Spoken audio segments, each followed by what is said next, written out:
আজ যে ইহুদি রাষ্ট্রটি ফিলিস্তিনে নির্বিচারে গণহত্যা চালিয়ে যাচ্ছে, যে গণহত্যা সারা বিশ্বের প্রতিটি মানুষকে নীরব যন্ত্রণায় কুঁকড়ে খাচ্ছে, সে গণহত্যা নাৎসি অ্যাডলফ হিটলারের গণহত্যাকেও ছাড়িয়ে যাচ্ছে।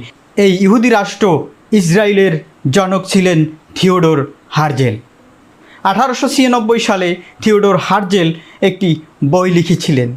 বইটির নাম হচ্ছে ইহুদি রাষ্ট্র। তিনি ওই বইতে লিখেছিলেন পরবর্তী 50 বছরের মধ্যে ইসরায়েল রাষ্ট্র গঠিত হবে। তার ভবিষ্যদ্বাণী অনুযায়ী পরবর্তী 52 বছরে 1948 সালে ফিলিস্তিনের 53% ভূমি নিয়ে আমেরিকা এবং ব্রিটিশের প্রত্যক্ষ সহায়তায় ইসরায়েল রাষ্ট্র প্রতিষ্ঠিত হয়। এই থিওডোর হার্জেল জায়নিস্ট মুভমেন্টের নেতৃত্ব দেন। এই জায়নিস্টরাই ইসরায়েল রাষ্ট্র প্রতিষ্ঠিত